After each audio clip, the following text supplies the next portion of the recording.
Je termine un peu avec ce que nous avons commencé le dimanche passé avant de revenir dans les béatitudes. 2 Rois chapitre 18 et nous lirons à partir du verset 13. 2 Rois, deuxième livre de Rois, chapitre 18 et nous lirons à partir du verset 13 jusqu'au verset 20.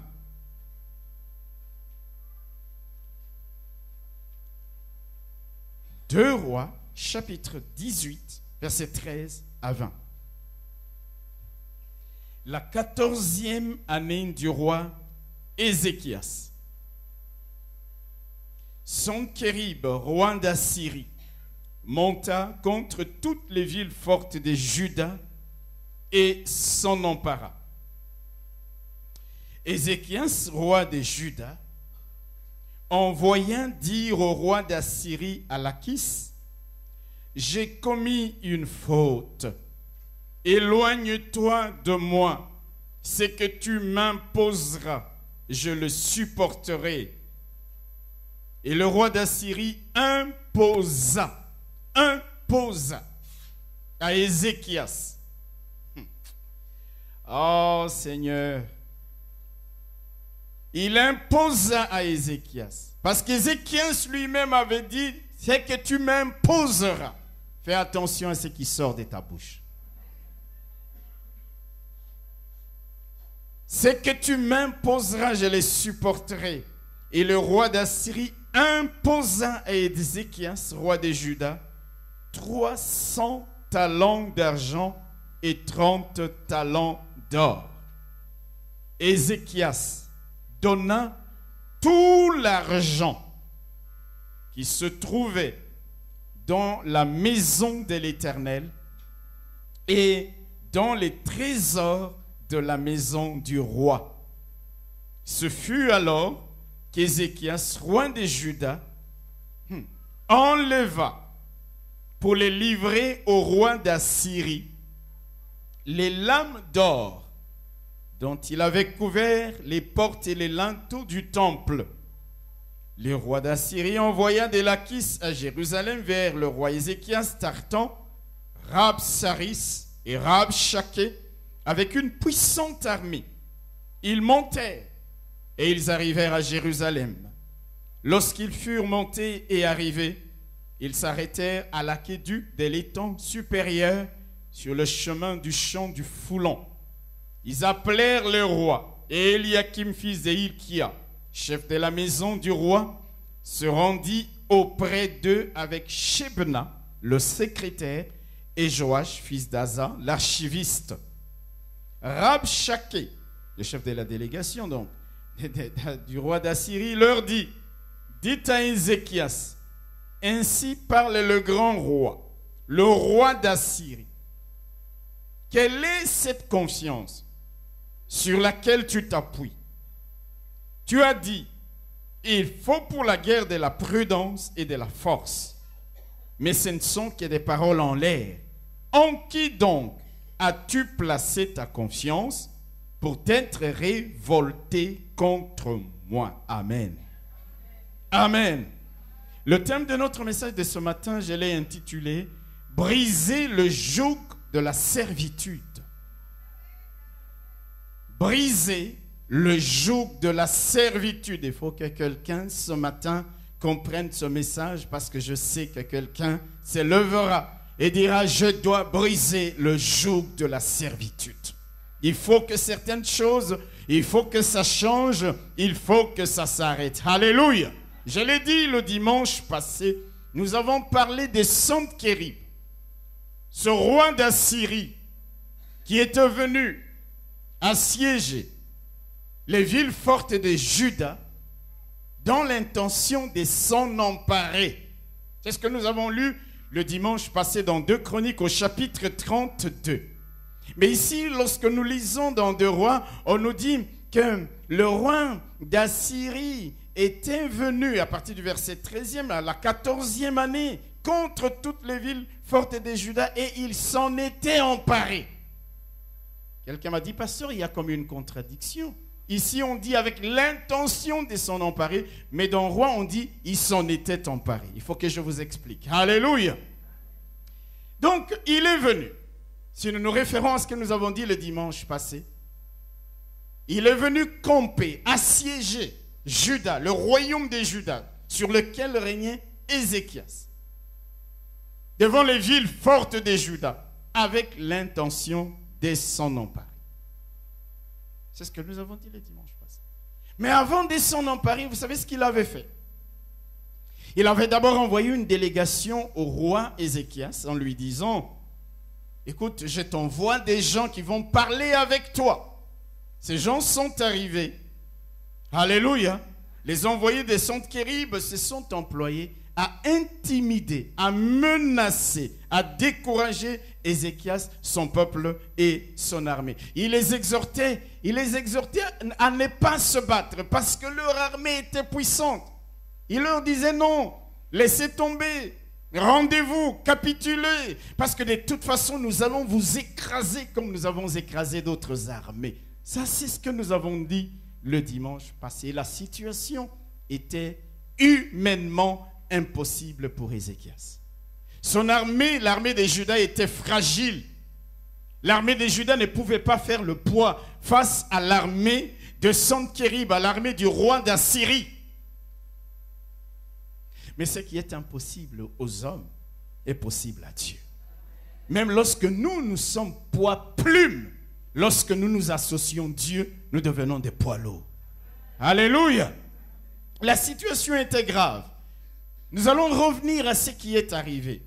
Mais laissez-moi d'abord, alléluia, nous étendre sur ce qui s'est passé avant. Il est important de chercher à comprendre les raisons pour lesquelles Sentchérib est venu attaquer le royaume de Juda. Ça, c'est important. Dans le texte que nous venons de lire dans 2 Rois, chapitre 18, nous en trouvons l'explication. En fait, ces deux textes parlent des deux événements différents.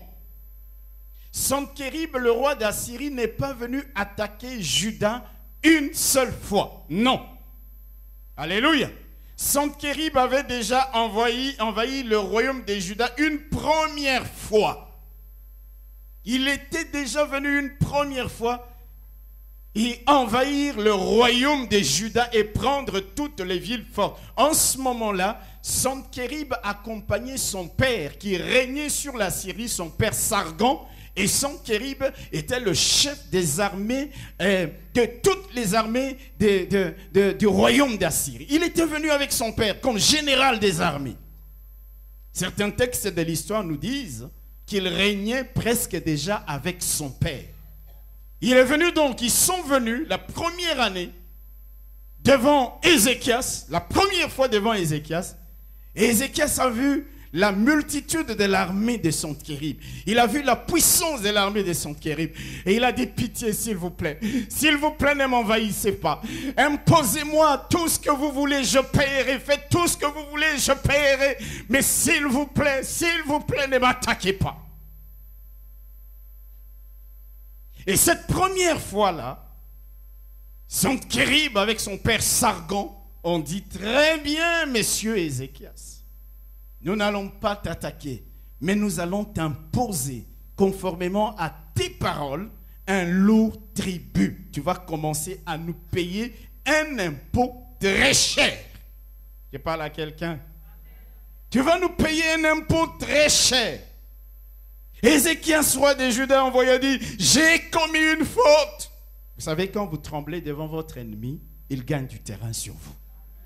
Lorsque vous cédez le territoire à l'ennemi, il se comporte encore en vainqueur. Il demandera toujours plus. Quand Sentchérib est venu avec Sargon, son père, Ézéchias, il regarde leur armée et dit non, pourquoi est-ce que je me suis fâché avec ces gens? Il dit, j'ai commis une faute. Éloignez-vous de moi et imposez-moi ce que vous voulez, je le supporterai. Alors, Ézéchias, il dit, Sentchérib plutôt, il dit à Ézéchias, tu vas commencer à me payer 300 talents d'argent c'est des quantités énormes. Et tu vas commencer à me payer également, combien? 30 talents d'or. Il a dit, tout ce que vous m'imposerez, je le supporterai. Sennachérib a sauté sur l'occasion. Et Ézéchias a commencé à payer. Ézéchias a commencé à payer. Ézéchias a commencé. À un moment donné, il n'avait plus d'argent. Qu'est-ce qu'il a fait? Il est allé dans les trésors du palais royal. L'argent qui était destiné à l'entretien de la famille royale. Il a pris tout ce qu'il y avait là-bas. Il a commencé à payer Ézéchias. Et il n'y avait plus assez d'or. Il est allé dans la maison de Dieu. Alléluia. L'or qui recouvrait les portes et les linteaux. Ézéchias a commencé à faire démonter tout ça, tout ce or-là, pour le donner au roi d'Assyrie, c'est-à-dire à Sennachérib. C'est pourquoi la Bible nous dit, il enleva pour les livrer au roi d'Assyrie, au verset 16, les lames d'or dont il avait couvert les portes et les linteaux du temple. Alléluia. Et les linteaux du temple. C'était devenu trop. Trop, c'était trop. N'en pouvant plus, Ézéchias a dit, je mets un terme à ces jours. Ézéchias a dit, je ne peux plus continuer. Alléluia. Même l'argent qui s'est trouvé dans la maison de Dieu, même l'argent qui s'est trouvé dans les trésors de la maison du roi, même l'or qui recouvrait les portes du linteau, les portes, tout l'or du temple, Ézéchias avait donné, il était complètement ruiné. Je voudrais dire à quelqu'un, frère, sœur, quand Satan établit son règne sur ta vie, et là, quand tu lui ouvres une porte et que tu lui donnes accès à ta vie, il va commencer par te prendre le doigt, la main, le bras, le corps, tout, même ta dignité. Il va commencer à te prendre tout jusqu'à ce que tu sois complètement ruiné. Je ne sais pas comment les gens peuvent aimer le diable. Que lorsqu'il exige d'eux quelque chose, lorsque ces gens se soumettent à lui, lorsque ces gens courbent les chines devant Satan, ce que Satan va faire dans leur vie est catastrophique et dramatique. La Bible dit, le voleur ne vient que. C'est-à-dire, il n'a pas d'autre but. Il n'a pas pitié de toi. Il n'a pas compassion de moi. Il dit, c'est lui-même qui m'a ouvert la porte. C'est lui-même qui m'a dit de lui imposer ce que je veux. Le voleur ne vient que pour égorger, dérober et détruire. Non, mes bien-aimés frères et sœurs. Quand nous donnons nos vies à Jésus, si nous prions, ce n'est pas simplement pour aller au ciel. C'est parce que nous savons qu'il y a quelqu'un qui a été précipité sur cette terre, animé d'une très grande colère contre toi, créé à l'image et à la ressemblance de Dieu. Nous devons apprendre à lui fermer la porte, parce que si nous lui ouvrons la porte, nous lui donnons accès, ce qu'il va commencer à faire dans nos vies va être catastrophique. Regardez les démoniaques de Gadara, un homme qui était dans son bon sens, un homme qui avait sa famille, un homme qui avait une habitation, mais quand il avait été possédé par les démons, un esprit des légions, la Bible nous dit que cet homme ne vivait plus chez lui. Il commençait à vivre où? Dans les cimetières, de jour comme de nuit. Il était sans cesse en train de crier comme une bête de furie, comme un animal sauvage. Il prenait de pierres, il se meurtrissait. Vous vous imaginez, le sang coulait de partout quand on le voyait. Il était devenu méconnaissable. Il était devenu, affreux, terriblement affreux lorsqu'on le voyait simplement. Pourquoi? Parce qu'il y avait le diable qui l'avait soumis à son ordre. Sennachérib est venu la première fois, il a attaqué Juda. Et le roi des Juda dit, non, je vous en prie, demandez tout ce que vous voulez, je vous le donnerai. Et il a donné, et il a donné, et il a continué à donner jusqu'à ce qu'il n'en ait plus. Je parle à quelqu'un. Est-ce que je parle à quelqu'un ce matin? Non, mes bien-aimés frères et sœurs. Quand le diable tient quelqu'un, il n'a aucune compassion. Il n'y a aucune pitié. C'est pour détruire. C'est pour te prendre tout. Même la plus petite dignité qui te reste. Hello. Mais ce n'est pas ainsi que Jésus nous traite. C'est ça la grande différence. C'est pourquoi il a dit, le diable, le voleur ne vient que pour voler. Mais moi, en opposition à Satan, je suis venu pour que mes brebis aient la vie. Je suis venu pour que mes brebis aient la joie. Je suis venu pour que mes brebis vivent dans le bonheur. Je suis venu pour que mes brebis soient délivrées. Alléluia. Ézéchias a donné un son terrible, même l'or qui était dans la maison de Dieu. Mais un jour, n'en pouvant plus, Ézéchias décide de ne plus se soumettre, de ne plus payer l'impôt, de ne plus payer des tribus à Sennachérib.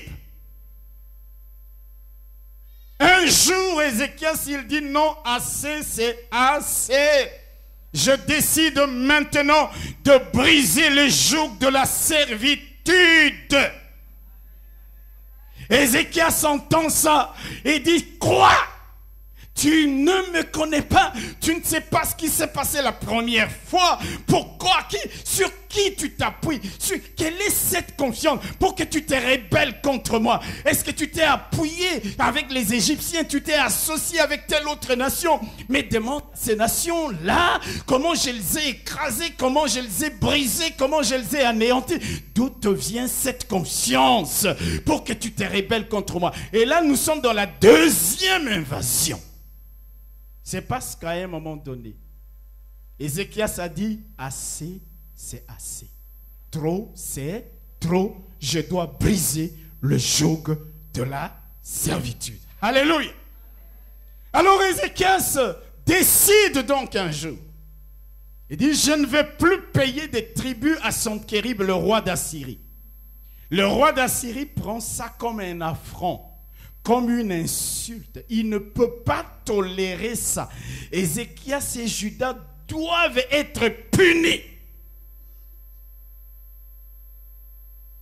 Alors il envoie cette délégation à Jérusalem.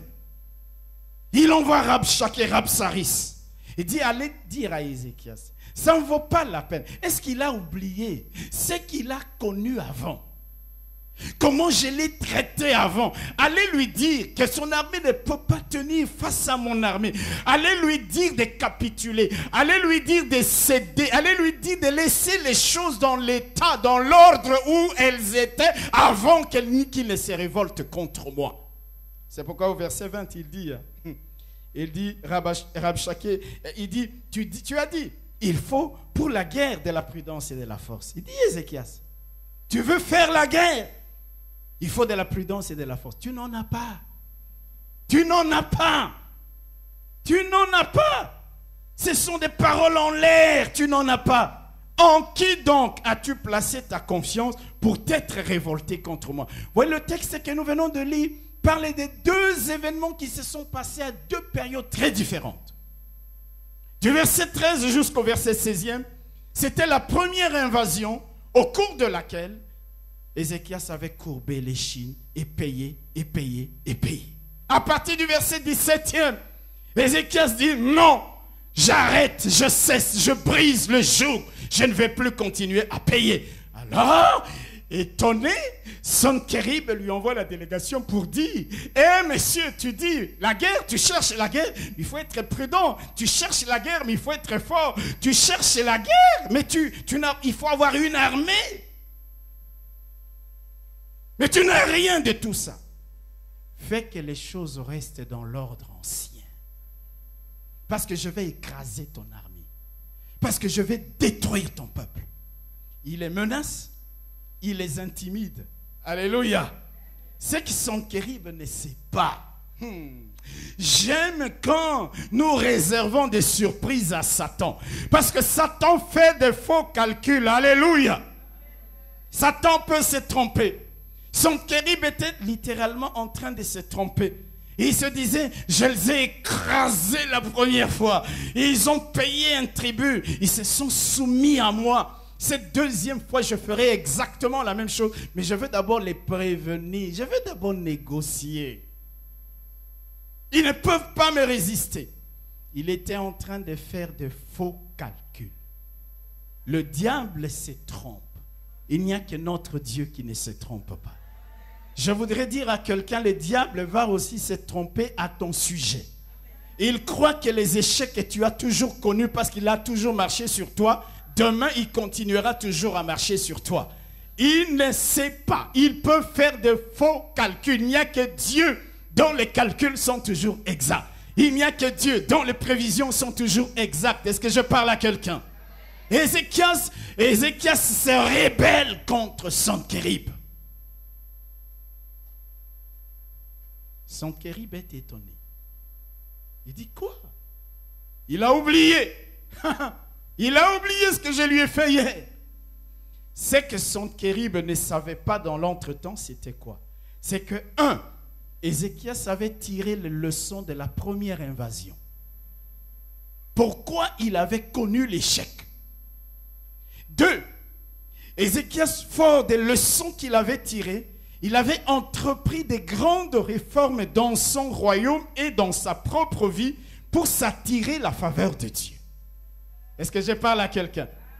Vous savez, mes bien-aimés frères et sœurs, dans la vie, échouer n'est... Vous savez, on dit souvent ceci. Écoutez-moi bien. On dit les vainqueurs ou les gagnants, ce sont les gens qui ont échoué plus de fois que les perdants. Et là, les gagnants, ce sont des personnes qui ont échoué plus de fois que les perdants. Il a échoué, il a échoué, il a échoué, il a échoué, mais à chaque échec, il tire les leçons. Le jour où il va rebondir, le perdant, lui, quand il a échoué une seule fois, il s'assoit, il pleurniche, pour lui, c'est terminé. Mais ceux qui ont l'esprit de vainqueur et de gagnant, il échoue, il tire les leçons. Il échoue, il tire les leçons. Il échoue et il améliore et il améliore. Le jour où il va maintenant rebondir, on ne vivra plus, on ne parlera plus de tous les échecs qu'il a connus. On ne verra plus que les succès alors qu'il a appris au fur et à mesure des échecs. Alors je voudrais te dire donc ceci. Même quand tu échoues, ce n'est pas la fin du monde. Même quand tu as échoué, ce n'est pas la fin de toutes choses. Tire les leçons de ton échec. Tire les leçons qui t'ont conduit dans cette situation-là. Ézéchias avait tiré les leçons. Vous savez, on dit dans la vie, le sage, c'est celui qui apprend de ses erreurs. Il y a des gens qui ne réussiront jamais dans leur vie parce qu'ils ont peur d'échouer. Les gens qui réussissent sont ceux qui ont vaincu la peur de l'échec. Je vais échouer, mais ce n'est pas grave. Je vais tirer les leçons de mon échec et je ferai mieux. Je me rappelle, quand je suis allé en première année de faculté, j'avais 16 ans, mes frères et sœurs. Je suis allé à l'université à 16 ans. Parce qu'on m'avait fait sauter des classes 2 ou 3 fois, je ne sais plus, par les prêtres jésuites. Alors quand je suis arrivé en première année, en faculté, là, des sciences, d'abord je voulais faire médecine, mais il n'y avait plus de place, je suis allé à la faculté de sciences. Et je me suis dit, bof, je vais passer avec grande distinction en première session. C'est des trucs de rien et tout. Passe l'examen, j'avais échoué à toutes les matières. C'était une douche froide. Je parle à quelqu'un. Tu viens avec la prétention de faire une distinction en première session. De réussir avec plus de 7 dans toutes les matières. Et tu fais l'examen, tu fais la première session et tu échoues dans toutes les matières. C'était toutes les matières. On appelait ça à l'époque in toto. Je parle à quelqu'un. Échec dans toutes les matières. J'ai pleuré toutes les larmes de mon corps. Je me suis dit, mais c'est comme si c'était la première fois que je réalisais que je n'étais pas aussi intelligent que ça. J'ai pleuré, et puis je me suis assis. Et puis j'ai dit, pourquoi j'ai échoué? Je revenais encore avec la mentalité du secondaire. On étudie comme au secondaire, on fait les interros, les examens comme au secondaire. Il fallait maintenant tirer le leçon des échecs de la première session. Je parle à quelqu'un. C'est pourquoi même quand tu as échoué, tire les leçons. Apprends de la vie. Tu n'apprendras jamais qu'en réussissant. N'aie pas peur de l'échec. N'aie pas peur de prendre des initiatives. Je parle à quelqu'un. Alléluia. Mais des bonnes initiatives. Alors, je me suis assis, j'ai commencé à revoir ma stratégie de travail, ma stratégie d'études. Moi qui pensais que je pouvais travailler seul, tout seul, j'ai commencé à chercher des amis avec lesquels m'associer pour travailler en groupe. C'est pourquoi je vous ai toujours dit, l'esprit d'équipe, ça nous donne toujours d'être gagnant. Tu ne peux pas être meilleur dans toutes les matières. Il y a quelque chose ou quelqu'un meilleur que toi. Associe-toi à celui-là. Pourquoi dans ma vie, je n'aime pas m'associer avec des gens, je vous l'ai toujours dit, qui me tirent vers le bas. Je n'aime pas ça. Parce que je dis, je suis né pour gagner. Je veux des gens qui me tirent vers le haut. Et je veux des gens aussi que je peux tirer vers le haut. Nous nous tirons ensemble vers le haut. Alléluia. Et bien sûr, en deuxième session, vous pouvez vous imaginer ce qui s'est passé. J'ai fait la grande distinction, je suis passé. Et ça m'a ouvert les yeux. Ézéchias tire les leçons de la première défaite. Ézéchias procède à des réformes dans l'ensemble de sa nation et dans sa propre vie pour s'attirer l'approbation de Dieu, pour s'attirer la faveur de Dieu. Je vous donne quelques textes qui nous les confirment. Dans 2 Rois, au chapitre 18 que nous venons de lire, à partir du verset 4, la Bible nous dit ceci. Ézéchias fit disparaître les hauts lieux. Ça, c'est après la première défaite. Il brisa les statues. Il abattit les idoles et mit en pièces le serpent de rein que Moïse avait fait, car les enfants d'Israël avaient jusqu'alors brûlé des parfums devant lui et on l'appelait Nehushtan. Il mit sa confiance en l'Éternel, le Dieu d'Israël, et parmi tous les rois des Juda qui vinrent après lui ou qui le précédèrent, il n'y en eut point de semblable à lui. Verset 6e. Il fut attaché à l'Éternel. Ézéchias échoue lors de la première campagne. Quelqu'un peut dire Amen? Il s'assoit. Il regarde son royaume. Il y a des statues de divinité. Il y a des idoles. Il y a le serpent de rein, devant lesquels les enfants d'Israël allaient encore offrir des sacrifices comme si c'était Dieu. Ézéchias dit non. Je vais faire confiance en Dieu. Il s'attache à Dieu. Il procède à des réformes. Et dans 2 Chroniques, écoutez encore. 2 Chroniques au chapitre 32, verset 1er. Le texte que nous avons lu le dimanche passé. Après ces choses et ces actes de fidélité, parut Sennachérib, roi d'Assyrie, qui pénétra en Juda et assiégea les villes fortes dans l'intention de s'en emparer. Quelqu'un me suit? Après la première défaite, Ézéchias il dit non, il faut que quelque chose se passe.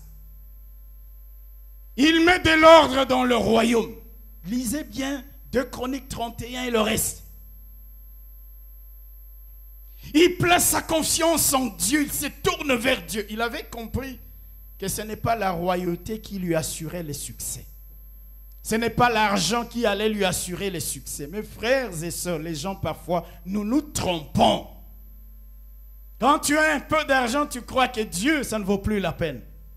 Tu es un peu tranquille pendant un temps. Pendant un temps, Ézéchias était tranquille. Il avait la prospérité, il avait la gloire et tout. Il se disait, je suis bien, j'ai une armée. Mais quand Sennachérib est venu lors de la première campagne et qu'il a vu l'armée de la Syrie, il a paniqué, il a dit, non, imposez-moi ce que vous voulez.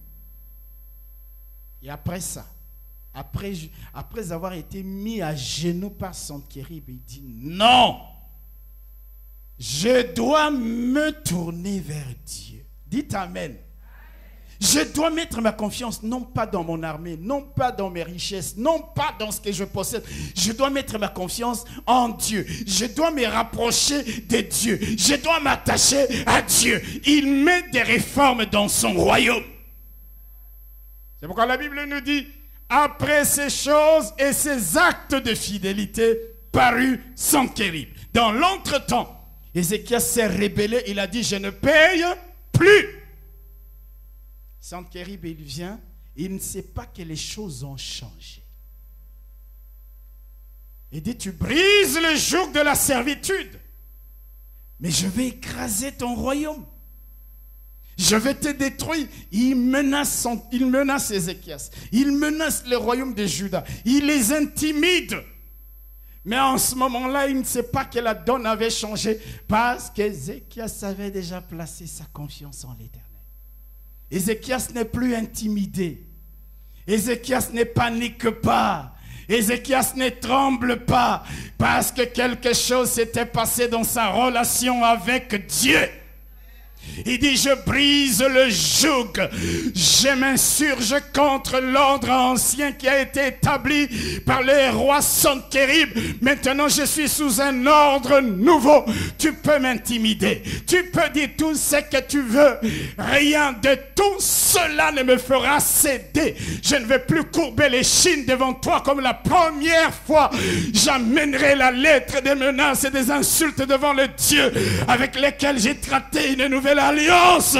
J'invoquerai son nom et nous verrons ce qui se passera. Mais tout ça, Sennachérib ne le sait pas. Je parle à quelqu'un. Je parle à quelqu'un. Quand Sennachérib arrive, Ézéchias, il va voir Ésaïe maintenant. Il dit, Ésaïe, les choses sont graves. Il faut que tu pries avec moi. Alléluia. Mais il était calme. Sennachérib se disait, oui, ils vont paniquer. Comme la première fois, ils vont dire, éloigne-toi de nous, impose-nous ce que tu voudras. Ils vont le faire. Ça ne sert à rien de livrer bataille. Intimidez-les. Faites-les trembler. Faites-les paniquer. Donnez-leur des insomnies. Montez sur les murailles, criez en langue hébraïque, que la population entende, panique et tremble pour qu'ils se décident à dire à leur chef, oh Ézéchias, c'est donc tout simplement. Non, mais la donne avait changé. Je parle à quelqu'un. La donne avait changé. Ézéchias avait déjà mis de l'ordre. Ézéchias s'était déjà attaché à Dieu. Ézéchias avait placé sa confiance en Dieu. Il avait purifié les royaumes des idoles. Alors quand Sennachérib arrive, il va voir l'homme de Dieu. Mais non, il n'a plus confiance dans ceux où il plaçait sa confiance avant. Il va voir Ésaïe et lui dit, Ésaïe, il faut que tu pries avec moi. Et lui-même, qu'est-ce qu'il fait? Il prend la lettre dans laquelle Sennachérib insultait Dieu. Il va avec dans la maison de Dieu. Il dit, Seigneur, regarde. Regarde comment ces gens t'insultent. Comment ces gens m'insultent. Comment ces gens insultent ton armée, ton royaume. La Bible nous dit, en réponse à la prière d'Ésaïe et d'Ézéchias, mes frères et sœurs, les choses peuvent échouer dans ta vie. Je vais te dire une chose, ce n'est pas la fin de toutes choses. Cherche à faire entrer Dieu dans ton camp. Cherche simplement à faire entrer Dieu dans ton camp. Dieu maintenant, il entend les prières d'Ésaïe et d'Ézéchias. Il voit la lettre et la prière d'Ézéchias. Il dit à un ange, les choses ne doivent pas se passer comme la première fois. Mon peuple cette fois-ci ne courbera pas les chines devant Sennachérib. Son armée est certes une armée puissante, mais je suis l'Éternel des armées. Parle à quelqu'un. Alors il dit quoi? Il dit à un ange, va dans les camps du roi d'Assyrie, de l'armée d'Assyrie. Et là tu vas frapper tous les officiers, tous les princes, tous les chefs de l'armée. C'est-à-dire l'état-major, toute personne qui a un grade de commandement, officier. Tu frappes, ne t'occupe pas des simples soldats. Parce que quand on va décapiter tous les quartiers généraux, les états-majors, tous les officiers, le petit peuple, la petite armée paniquera et ne fera plus la guerre à mon peuple. Oh, alors l'ange vient et commence à frapper les officiers. il frappe les chefs, les princes, tous ceux qui avaient un poste de commandement dans l'armée du roi d'Assyrie ont tous été décapités. Et quand Sennachérib voit la confusion et la débandade dans son armée, il se décide maintenant à rentrer dans son pays. Il rentre dans son pays, il entre dans le temple, dans la maison de son Dieu. Il dit à son Dieu, qui n'en est pas un, comment tu nous as laissés dans telle ou telle situation? Nous avons déjà vaincu ces gens lors de la première invasion. Tu nous avais rendus forts. Pourquoi tu ne m'as pas encore rendu fort? Pendant qu'il est en train de prier son Dieu, ses propres enfants entrent dans les temples et les assassinent avec l'épée. Pourquoi? Parce que dans l'entretemps, les dieux d'Abraham avaient vu ce qu'Ézéchias avait fait. Il avait entendu la prière d'Ézéchias. Il avait vu comment il s'était mis en connexion avec lui. Il a dit, cette fois-ci, tu t'en occupes plus. Et tu ne dis plus, non, non, éloigne-toi, impose-moi. Non, cette fois-ci, les choses se sont renversées. C'est toi et moi dans notre camp qui allons dicter la loi dans les camps de l'armée du roi d'Assyrie. Et c'est comme ça que les Assyriens sont rentrés dans la confusion. Il y a donc eu combien? 2 campagnes.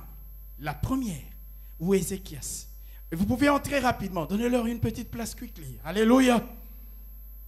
Levez la main et montrez une petite place, comme ça elles vont s'asseoir rapidement. S'il vous plaît, mes sœurs, rapidement, quickly. Il y a une main levée, vous vous asseyez rapidement et nous avançons. Donc il y a eu combien? Il y a eu 2 campagnes.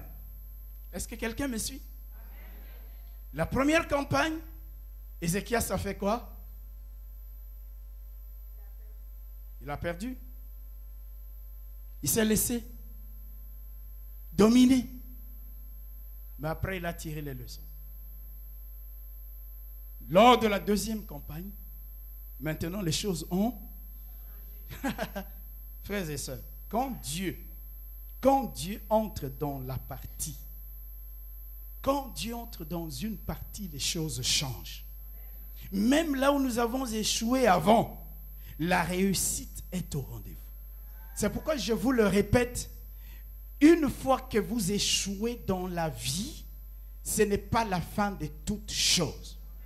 Tirez le leçon de votre échec, apprenez de votre échec et rebondissez.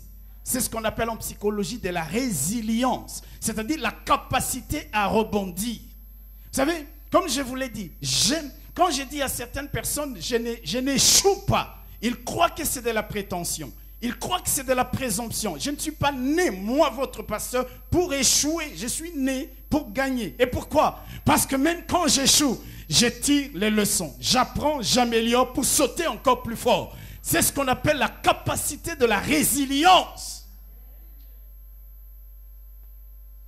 Ézéchias avait échoué lors de la première invasion.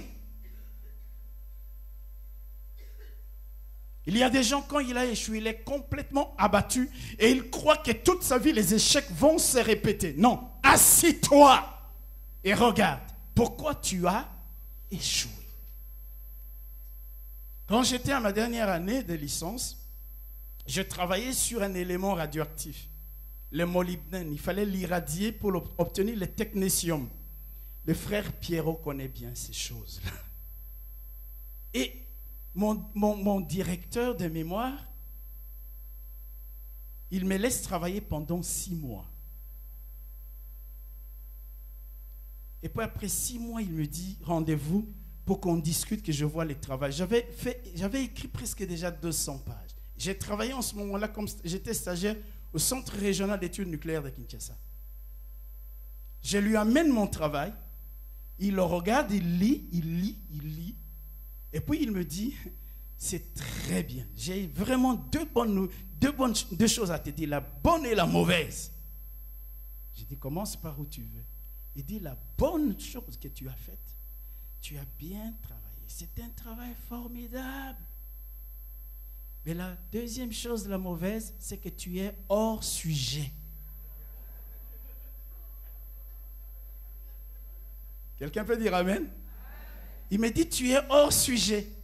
Tu n'es pas dans les sujets que je t'ai donnés. Pour la petite histoire, qu'est-ce qui se passe? il prendra ce travail, il le publiera. Parce que c'était un travail sérieux. Il va le publier sans même citer mon nom.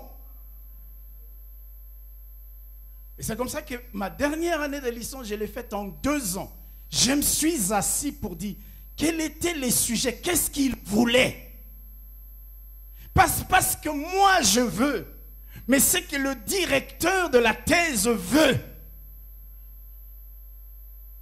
Vous pouvez faire de bonnes choses alors que vous êtes hors sujet. Vous pouvez prêcher un bon message, mais vous êtes hors thème. J'ai parlé à quelqu'un. Je me suis assis et j'ai réfléchi. C'est-à-dire, vous essayez d'entrer dans son esprit pour comprendre, mais qu'est-ce qu'il veut. Et j'ai recommencé l'année. Mais 200 pages étaient déjà parties. Et pas 200 mauvaises pages, s'il vous plaît. Et je me suis assis. D'ailleurs, après, il me dit, n'écris pas beaucoup, écris des choses. Il faut que tu dois circonscrire les sujets. J'ai écrit lentement, j'ai écrit posément. Je n'avais qu'un graphique à démontrer les conditions de potentiel d'hydrogène dans lesquelles je pouvais permettre la séparation du molybdène d'avec les technétium. Juste ça. Je suis entré là-dedans. J'ai présenté le travail la 2e année. Il me dit, là tu as compris. Quelqu'un va dire, il a échoué. Je n'ai pas échoué. Je suis devenu 2 fois plus intelligent dans la mauvaise direction qui était la bonne pour quelqu'un d'autre. Et dans mon orientation selon les vœux et les souhaits de mon directeur. Donc dans la vie, écoute-moi bien, quand tu as échoué, ce n'est pas la fin de toute chose. Ce qui importe, c'est comme Ézéchias. Il a échoué. Il pouvait dire, Dieu nous a abandonnés. Mais il ne savait pas qu'il y avait des choses qu'il fallait mettre en ordre. Il ne savait pas qu'il reposait sa confiance sur ses biens, sur son armée, sur sa richesse. Et donc la première fois, quand Sennachérib est arrivé, qu'il a vu, et qu'Ézéchias a vu l'armée d'Assyrie, il a dit, je préfère me soumettre. Je préfère me soumettre. Je pensais que mon armée pouvait faire face, mais son armée ne pouvait pas. Mais la 2e fois, dans l'entretemps, il a tiré les leçons. Il dit, je n'avais pas mis toute ma confiance en Dieu. Je n'avais pas purifié le royaume de ses statues et de ses idoles, de toutes les divinités païennes. Maintenant, il faut que mon royaume ne soit qu'un royaume qui n'est tout que pour l'Éternel des armées. Il faut que je mette ma confiance en Dieu. Et quand il a fait ces choses, voilà que Sennachérib revient pour la 2e fois après sa révolte. Il dit, en qui est-ce que tu as mis ta confiance pour te rebeller contre moi? Oh, Sennachérib, les choses ont changé. Mettons Dieu de notre côté. Je parle à quelqu'un. Même quand tu as échoué la première fois, assis-toi. Pourquoi j'ai échoué? Pourquoi ça n'a pas marché?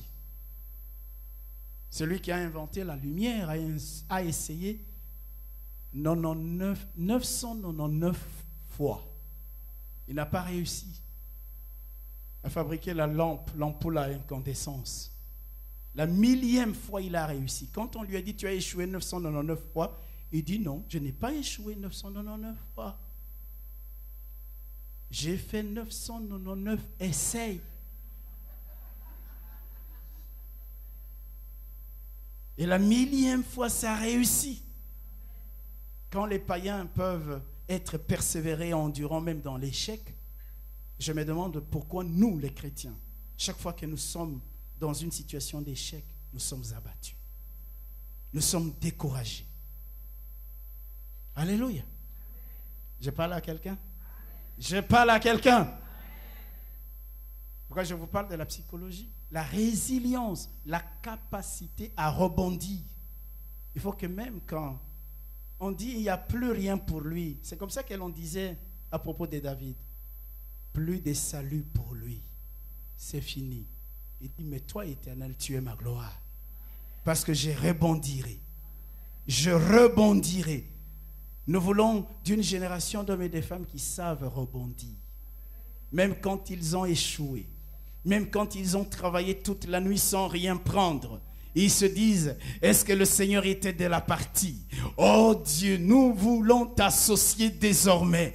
Seigneur, même si j'ai fait un faux pas dans mon mariage, même si j'ai fait un faux pas dans mes études pour la première fois, je m'assois et je dis, Seigneur, la prochaine fois, non, je mets ma confiance en toi.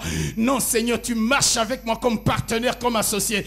Oh, même quand hier, les gens se sont moqués de toi, ils vont croire quand la situation se présentera devant toi que tu vas vivre la même chose, il se trompe. Parce que dans l'entretemps, tu as appris à mettre ta confiance en Dieu. Tu as appris à t'associer Dieu. Tu as tiré les leçons de ton échec. Sennacherib, quand il a fait toutes ces choses, il a dit à Ézéchias, quand il a fait toutes ces choses, il a dit à Sennacherib, je ne vais plus payer des tribus. Je brise le joug de ta servitude sur mon royaume. Le pauvre Sennacherib, il vient avec arrogance. Mais dans l'entretemps, Dieu, il dit, non, non, tu n'as plus affaire à Ézéchias. Tu as désormais affaire à moi. Alors il dit à un ange, frappe tous les généraux. Les gens qui aiment les titres, hein, si vous étiez dans l'armée de Sennacherib. Vous savez, il y a des gens même dans les églises, ils aiment les titres.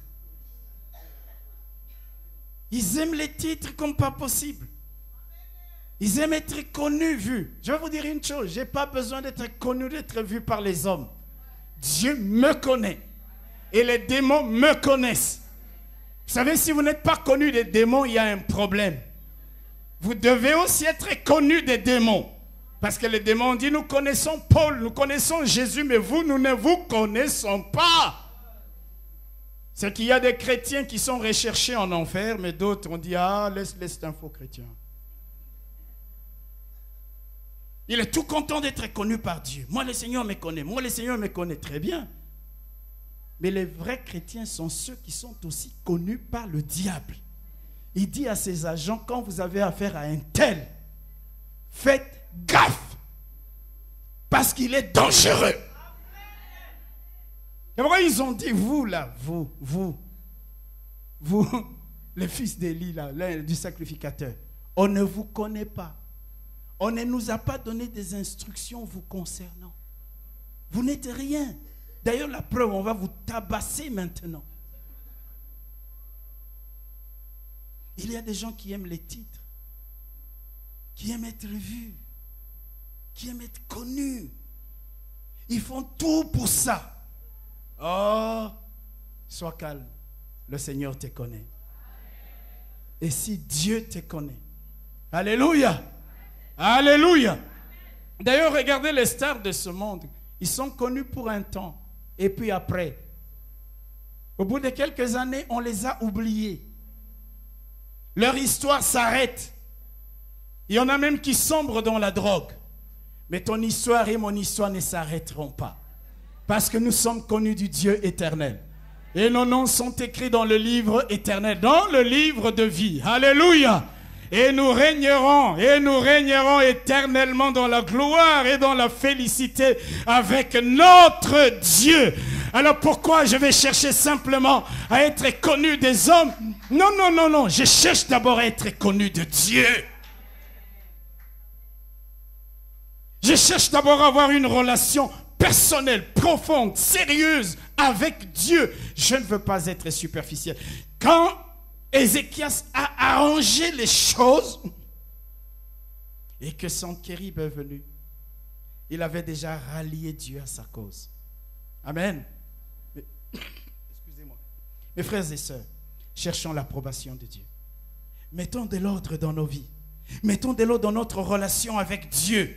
Accomplissons des actes de fidélité.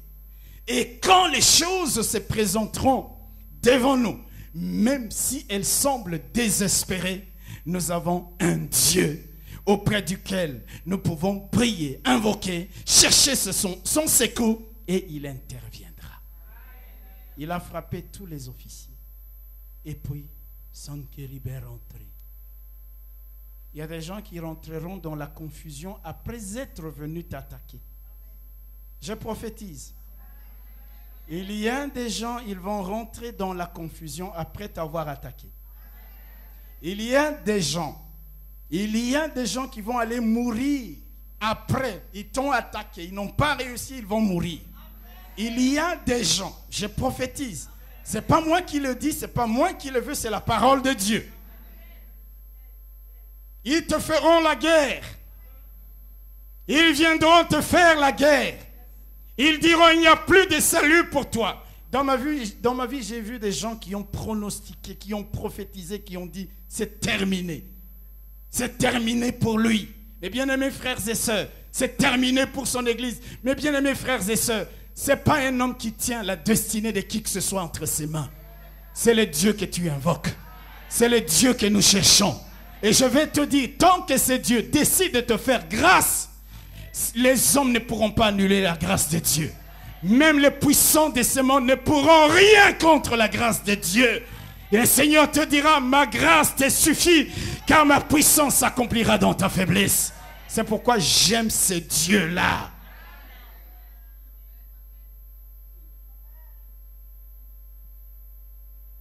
Chercher l'approbation des hommes, c'est une bonne chose. Mais c'est encore mieux de chercher l'approbation de Dieu. Alléluia. Les gens veulent être connus du pasteur. Au côté du pasteur, on les voit avec le pasteur. Alors, ils croient qu'il est spirituel. Tu n'es rien du tout. Ah, ils voient le bishop y aller, oui. Quand on les voit au côté du bishop y aller, on va dire que ce n'est pas ça. On peut te voir 24 heures sur 24 aux côtés d'un bishop, archibishop, archigénéral céleste. Hello! Mais ce n'est pas ça qui fait la différence. C'est lorsque tu as une relation personnelle avec Dieu. Lorsque tu as mis de l'ordre dans ta relation avec Dieu. Quand l'ennemi se présentera, même si la première fois tu as échoué, la deuxième fois, il comprend qu'il ne peut plus rien contre toi. Ce matin, je voudrais donc dire à quelqu'un, même si ta situation paraît désespérée, sans issue, sans espoir, comme elle le fut pour Ézéchias, c'était sans issue, sans espoir, une puissante armée. Ne tremble pas, ne panique pas, ne désespère pas. Vous savez pourquoi? Parce que tu as un Dieu. Tu as un Dieu. Ézéchias, face à ça, qu'est-ce qu'il a fait? Il est allé voir Isaïe, n'est-ce pas? Il dit, faisons monter une prière vers notre Dieu. Il n'a pas dit, Ézéchias, il n'a pas dit à ses conseillers, vers quelle nation nous allons nous tourner pour avoir l'appui. Rien. Il est allé vers leur Dieu. C'est pourquoi je te dis, quelle que soit la situation. Merci.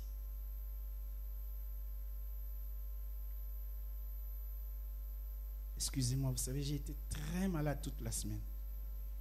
Je n'étais même pas à l'église toute la semaine. C'est seulement aujourd'hui. Donc, soyez indulgents un peu avec moi. Si je bois un petit coup là, où j'ai toussé un peu, c'est pas encore fini la grippe. Mais c'est fini. Alléluia. Même quand tout semble désespéré, tourne-toi vers ces dieux. C'est pourquoi il a dit, arrêtez et sachez que je suis Dieu. Que je domine sur les nations, je domine sur la terre. Dans Isaïe, il dit, ne crains rien car je suis avec toi. Ne promène point de regards inquiets car je suis ton Dieu. Je te fortifie, je viens à ton secours, je te soutiens de ma droite triomphante. Ézéchias savait que désormais, celui qui s'appelle le Dieu des armées allait combattre contre l'armée des Assyriens. Alors il dit, messieurs les Assyriens, je vais plus payer l'impôt. Vous m'avez ruiné. Vous avez ruiné mon royaume. J'ai même pris l'or du temple pour vous le fournir. J'ai pris l'argent dans la maison de Dieu pour payer les tribus, l'impôt. Tout cela s'est terminé. Il a brisé le joug. Il a brisé le joug des servitudes. Oh, je voudrais dire à quelqu'un, ton Dieu est celui qui dit, que ma langue s'attache à mon palais si je ne me souviens pas de toi. Dieu se souviendra de toi. Ne promène pas de regards inquiets. Quelle que soit la situation qui se présente devant toi, il y a un Dieu qui est plus grand que tout. Il y a ton Dieu qui te dit, ne promène pas des regards inquiets. Tourne-toi vers ce Dieu et invoque son nom. Alléluia. C'est ce qu'Ézéchias a fait avec le prophète Ésaïe. Accomplis fidèlement au jour les jours les actes de fidélité dans la maison de Dieu. Construis ta relation avec Dieu. Parce que quand l'ennemi viendra, vous savez, il y a des gens qui ont connu des échecs hier, ou en 2014, ou en 2013. Le diable dit, en 2015, ils connaîtront le même échec. Je voudrais dire à quelqu'un ce matin, il faut que tu brises l'esprit, les jougs de servitude. Les jougs de servitude, c'est cet esprit qui consiste à croire que hier tu as connu l'échec, aujourd'hui tu connaîtras l'échec. Non, la chose la plus importante, c'est que tu rebondisses parce que dans l'entretemps, tu as reçu les promesses de Dieu. Tu as entendu la parole de Dieu qui a dit, je prendrai plaisir à te faire du bien. Tu as changé ta manière de voir les choses et tu t'élèves par la foi pour dire non, cette année, c'est une année de bonheur, c'est une année de victoire, c'est une année de succès parce que j'ai amélioré ma relation avec le Seigneur. Quand Sankérib viendra, quand la maladie viendra, quand la mort viendra, je serai trouvé plus fort, je serai trouvé plus grand parce que si Dieu est pour moi, qui sera contre moi?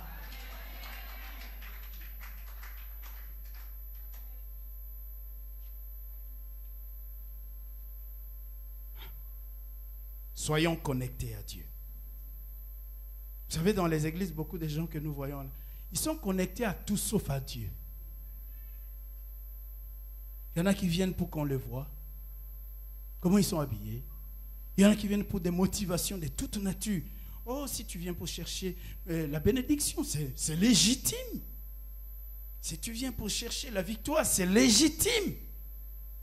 Mais tu sais, ça ne sert à rien de chercher la bénédiction, la victoire sans être connecté à celui qui les donne.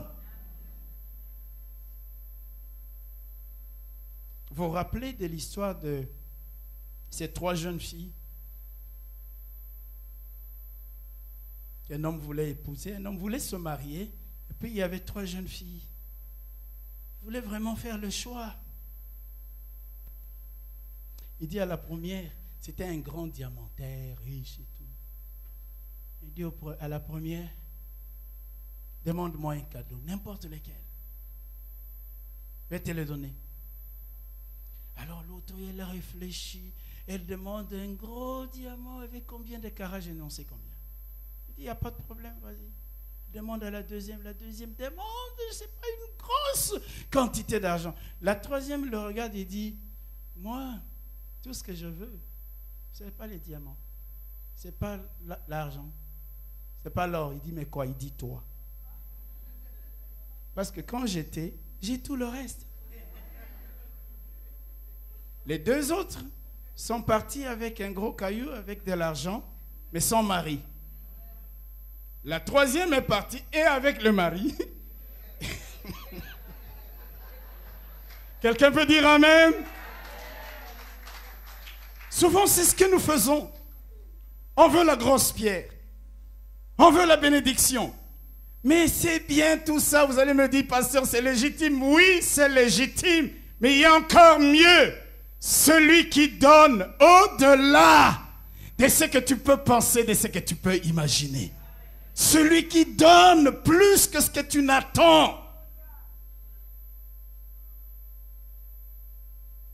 Ézéchias a rétabli la relation avec Dieu. Alléluia. Alléluia. Il s'est connecté à Dieu. Soyons connectés à Dieu. Soyons des hommes et des femmes de prière. Ézéchias est venu avec la lettre dans la maison de Dieu. Il a prié il a associé Isaïe. Je l'ai dit le dimanche passé. Il y a des gens, ils viennent, pasteur, j'ai un problème dans ma famille, si tu peux intercéder pour moi. Mais lui-même, pendant ce temps, il est en train de boire. Toi, tu jeûnes, toi, tu pries, mais lui, il boit. Il croit que c'est une lettre timbrée, ça passera à la poste. Pendant que le pasteur prie ou les intercesseurs prient, toi aussi, tu pries. Dites Amen. Ézéchias est allé dans la maison de Dieu prier et il a prié ensemble avec Isaïe. C'est comme ça que ça marche. Un en chasse 1000, deux en chasseront 10 000. Ça, c'est la première chose. Hello? Hello? La deuxième chose qui est d'ailleurs le thème de notre message, c'est de briser l'oppression, c'est de briser le joug, c'est de briser le joug de Satan dans ta vie.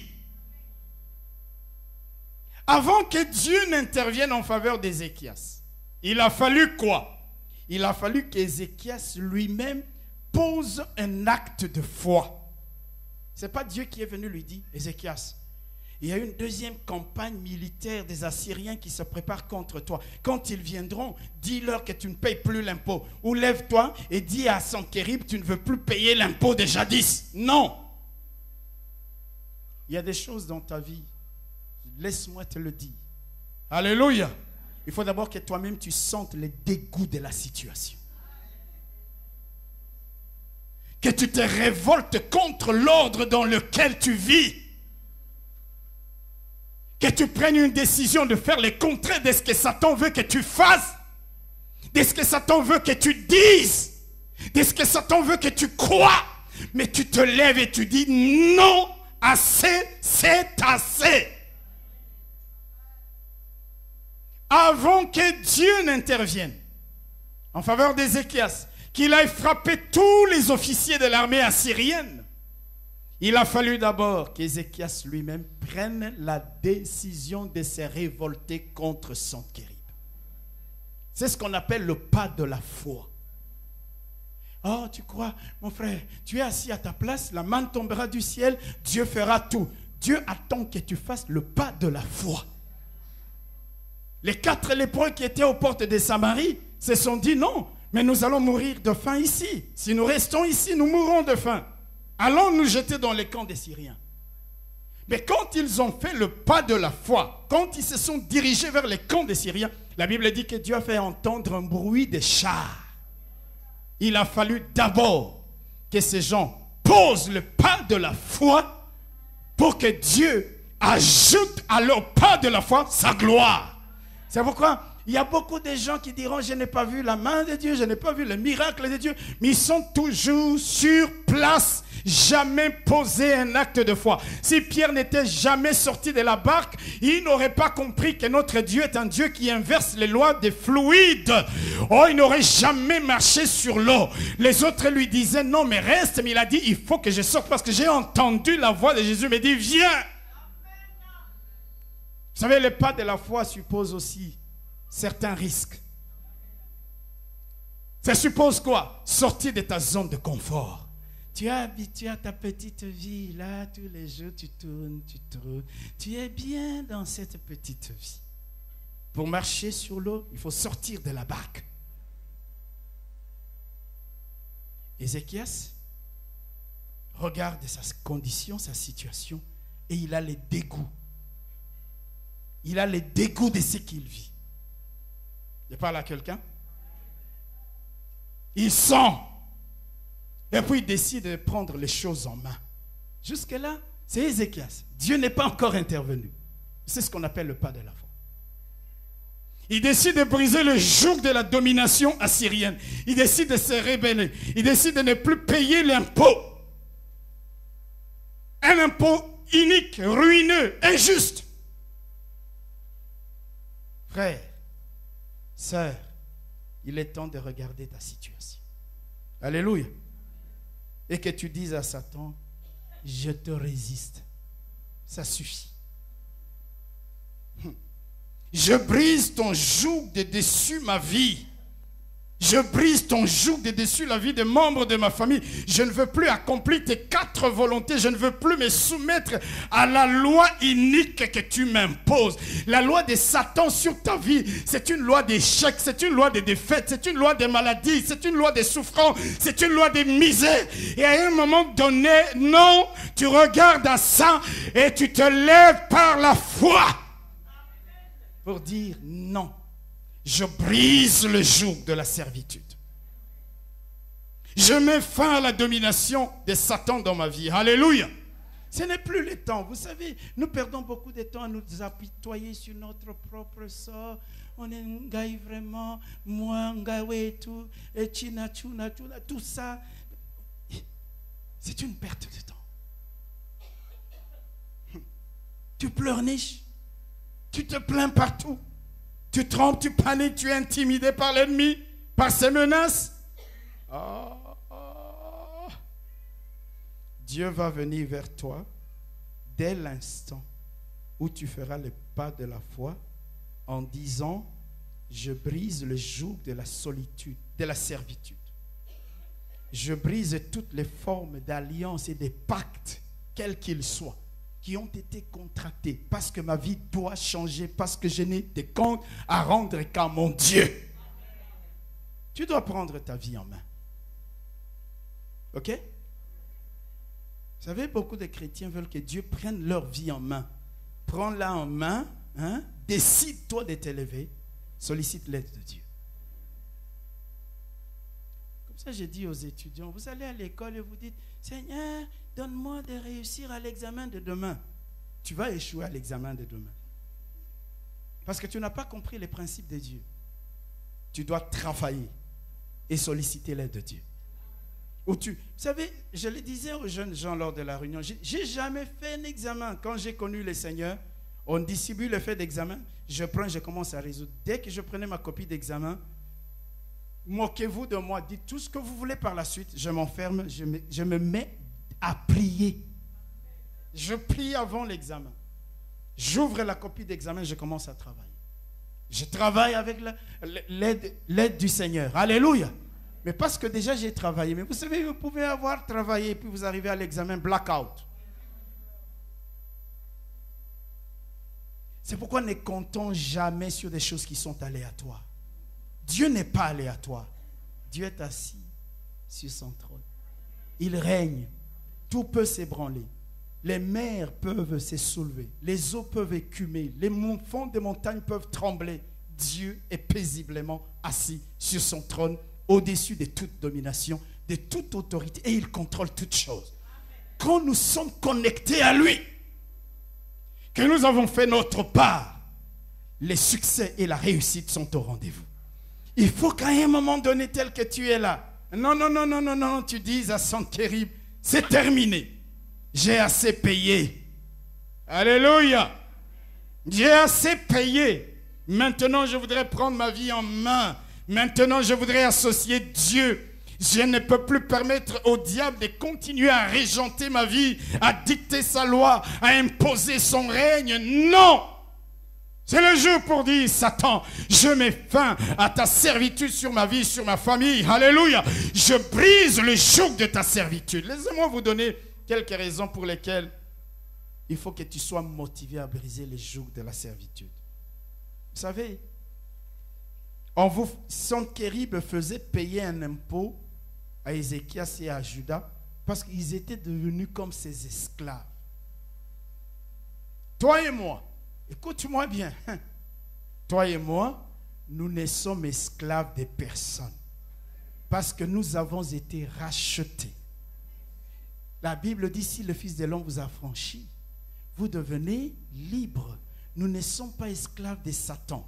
Nous ne sommes pas esclaves des plaisirs de ce monde. Nous ne sommes pas esclaves des puissances des ténèbres. Nous avons été libres, nous sommes libres, nous avons vaincu. Alléluia. Nous avons vaincu par le Seigneur Jésus-Christ et notre Dieu. Nous ne sommes pas esclaves. Alors si Satan revient et veut te mettre sous l'esclavagisme, tu lui dis, non, je refuse cet ordre. Dis Amen. La Bible dit qu'il n'y a plus de condamnation. Personne ne doit te condamner. La malédiction ne doit plus peser sur toi. Tu es sous un ordre nouveau. Alléluia. Alléluia. C'est que Dieu a déclaré pur, libre, vainqueur, sauvé, béni. Laisse-moi te dire, personne ne peut le déclarer le contraire. Dieu m'a déclaré sauvé, je suis sauvé. Dieu m'a déclaré béni, je le suis et je le serai. Dieu m'a déclaré vainqueur, je le suis et je le serai. Si le diable veut me soumettre à la loi de l'échec, eh bien je lui dis, ça ne marche pas parce que je ne suis pas sous ton ordre. Je n'ai pas d'impôt à payer vis-à-vis de toi. J'ai été libéré, alléluia, pour servir le Seigneur et lui seul. Vous savez, pendant la Seconde Guerre mondiale, il y a des soldats qui continuaient à se battre alors que l'armistice avait déjà été signé. Ils ne savaient pas. Il y a des gens qui se soumettront à Satan alors qu'il y a 2000 ans. Le Seigneur a déclaré libre. Il a déclaré libre, Maman Bombo. Dites Amen.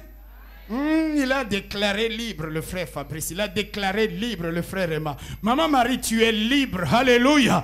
Quand le diable veut te soumettre à son joug, tu lui dis non, je ne suis pas sous un ordre ancien. Je suis né pour vaincre. Je suis né pour triompher. Je suis né pour gagner. Pour gagner. Hello. Saint-Kérib dit, oui, la première fois, Ézéchias a tremblé, il a dit, impose-moi tout ce que tu voudras. Maintenant qu'il s'est rébellé, on va lui faire la leçon. Ézéchias lui dit, chut, terminé. Il dit, tu vas voir, je vais t'attaquer. Il dit, attends, moi je vais m'adresser au chef des armées célestes. Ah Seigneur, il se tourne vers Dieu. Hello. Et Dieu lui dit, ce n'est pas un problème, on a déjà fait alliance avec moi. Ce n'est pas ton problème. Ne dépêche même pas ton armée. Je vais juste envoyer un ange. Un.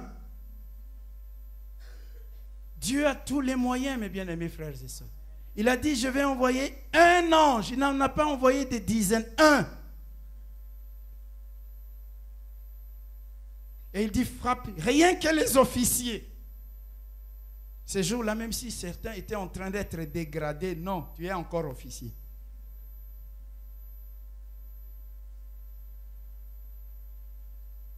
Et là, Saint-Kérib regarde et dit, comment je peux faire la guerre sans officier? Alléluia. Alléluia. Comment je vais faire la guerre? Il faut simplement que je rentre chez moi. La Bible dit confus, il est rentré dans son pays. Confus. Frère, n'attaque personne dans ta vie. Ne cherche pas à attaquer. Il y a des gens, tu les attaques, tu t'attires des ennuis. Parce que c'est Dieu qui prend la relève maintenant. C'est Dieu qui prend la relève pour eux. Je vous ai toujours dit, ce qui est à toi est à toi. Ce qui est à moi est à moi. Pourquoi est-ce que les chrétiens, parfois, nous jalousons? Pourquoi? Tu peux jalouser quelqu'un, ça ne fera pas que Dieu dise, à cause de ta jalousie, je ne vais pas le bénir, comme j'avais arrêté de le bénir. C'est pourquoi tes ennemis ne mourront pas parce que l'ange va les frapper, forcément. Ils mourront d'infarctus. Voyons comment Dieu te bénit. Tu sais, quand tu jalouses quelqu'un, Dieu va encore l'élever et le bénir. Tu feras des infarctus pour rien. Pour rien. Alors que si tu te réjouis de la bénédiction des autres, Dieu te bénira. Ne cherchons à faire la guerre à personne. Notre ennemi, c'est le diable. Alléluia. Ce n'est pas ton frère, ce n'est pas ta soeur. Que tu sois béni avec des millions. Où est mon problème? D'ailleurs, si tu es béni avec des millions, c'est très bien. Si tu es un chrétien fidèle, tu apporteras la dîme. Nous allons vite acheter le bâtiment. Alléluia. Sentkerib est venu la deuxième fois. Le diable viendra une deuxième, une troisième, une quatrième fois. Mais qu'il te trouve toujours connecté à Dieu. Mais aujourd'hui, il faut que tu dises à Satan, alléluia, qu'il ne t'intimide plus. Tu as compris que ton Dieu est plus grand et plus puissant. Tu ne dois pas te décourager. Tu ne dois pas céder aux menaces. Tu ne dois pas devenir triste comme quelqu'un qui n'a pas Dieu.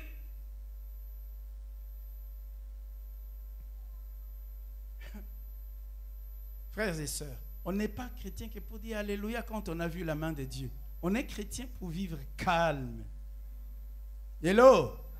J'ai la paix, j'ai la joie parce que je sais qu'il y a quelqu'un qui veille sur moi.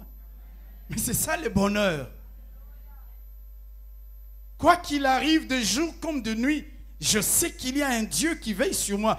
J'ai une relation particulière avec lui qui fera que il va épouser, il va prendre sur lui mes faits et causes.